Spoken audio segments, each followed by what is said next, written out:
minutes to 7 o'clock. But look, maaraw pa naman. Pero hindi na same as summer talaga kasi pa autumn na eh. And then kasi lazy day lazy day today again and again pagka free day lazy day. So instead na mag-steak kami today, wala, mag-pizza na. So nag-ano siya ng pizza, mag-order kami ng pizza. Nej, jeg gider ikke det. Og så Okay. Vi skal ikke have det salatpizza hver gang. Ring til Quick Bistro. Bent Madsen, goddag. Jeg skulle have en par pizzaer, en nummer 5. Så skal vi have en stor bakke pomfritter. Og så skal vi have chili og hvidløg ved siden af det.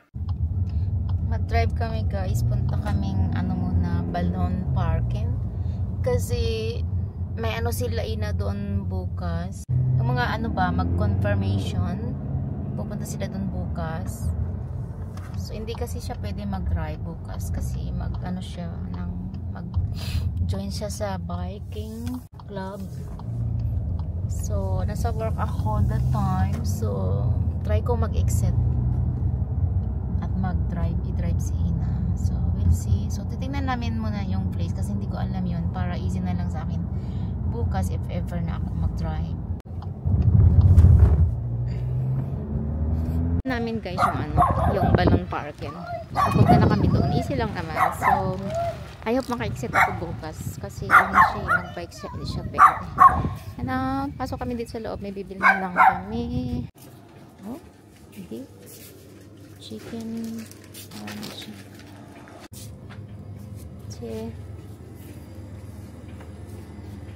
Oloy.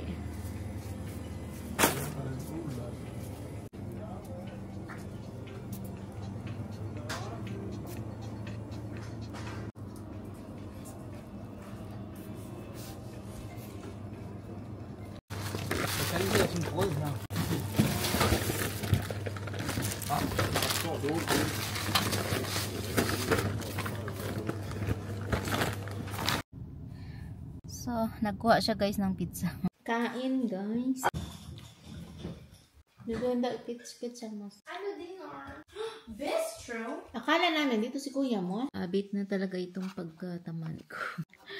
Ate ito, si Mr. pa nagdala sa akin. Sabi ko, hindi ka makakain ng ice cream. Bakit di ka kakain ka? Oh, gusto mo na ngayon. Sabi niya, binigyan niya ako nito. Siya din ang bunimili nito guys kasi alam niyang paborito ko itong kind of dessert. Ice cream siya. Parang yung product is from Italy. Parang ganyan. Alam niya paborito. Ito yung binibili niya. 4 kasi yan sa isang box. So, nakain ko na yung isa last week. 3 na lang natira. Kinain ko ngayon. So, 2 na lang natira. Hindi na yung kinakain guys. Alam niyang akin yun kahit siya bumili. Pag naubos, binibilihan din niya. Na guys? 10 o'clock. Last week talaga, 2 weeks na from now, hindi ako maingat sa kinakain ko ngayon. Hindi na susunod yung aking, parang na out of discipline na naman ang sarili ko. Hindi ako nag-exercise. Yung hindi maingat yung kain ko from 12 ng hapon or 11 ng umaga hanggang yung hapon na dinner. Hindi. And now right now, 10 o'clock na pero tingnan mo. Di ba dapat, nung after ko ng dinner, hindi na dapat ako makain ito. Pero kasi guys, mas gusto ko pa magtrabaho. Pero dito sa bahay, unmotivate. Though, naglinis naman ako. Alam mo yun, naglinis ako, naghang ako, nag-tidy up ako, naglaba ako. Yan lang. Pero kasi yung vacuum dito sa bahay, hindi na ako nagbabacuum kasi si Mr. bumili ng Dreamliner. So, may nagbabacuum sa bahay, robot. Yun. Then, pag bibisita mo, tidy up lang sa mga ganyan. Yun. Ganun lang yung dust niya. So, hindi lababo. So, hindi masyadong matrabaho sa bahay. Si minsan kasi hinayaan niya ako, hindi niya ako inutusan. Alam mo yun, yung parang magaan ang buhay ko. Kasi walang pressure. Gawin mo to, gawin mo. Wala siyang expectation sa akin kung anong gagawin ko for today.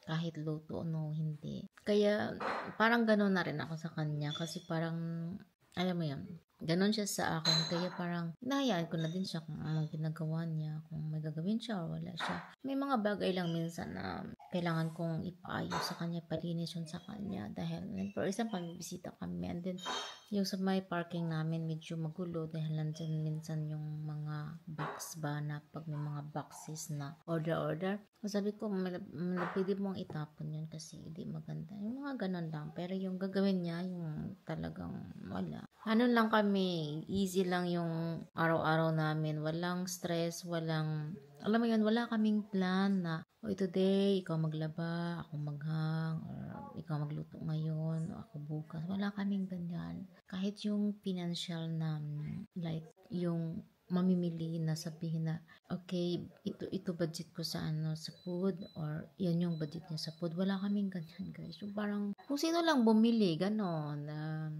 Kaming dalawa mag-grocery. At pag hindi ko feel magbayad, di ako magbabayad, siya magbabayad. And then, pag feeling ko na parang malaki na yung nabayaran niya. So, pag bumili kami, next day magkasabay kami, ako na magbayad. Ganon na lang. Ramdam na lang ako, ganon. Walang, alam mo yun, yung responsibilidad, wala. Ganun lang siya ka-easy. Easy siya na partner talaga.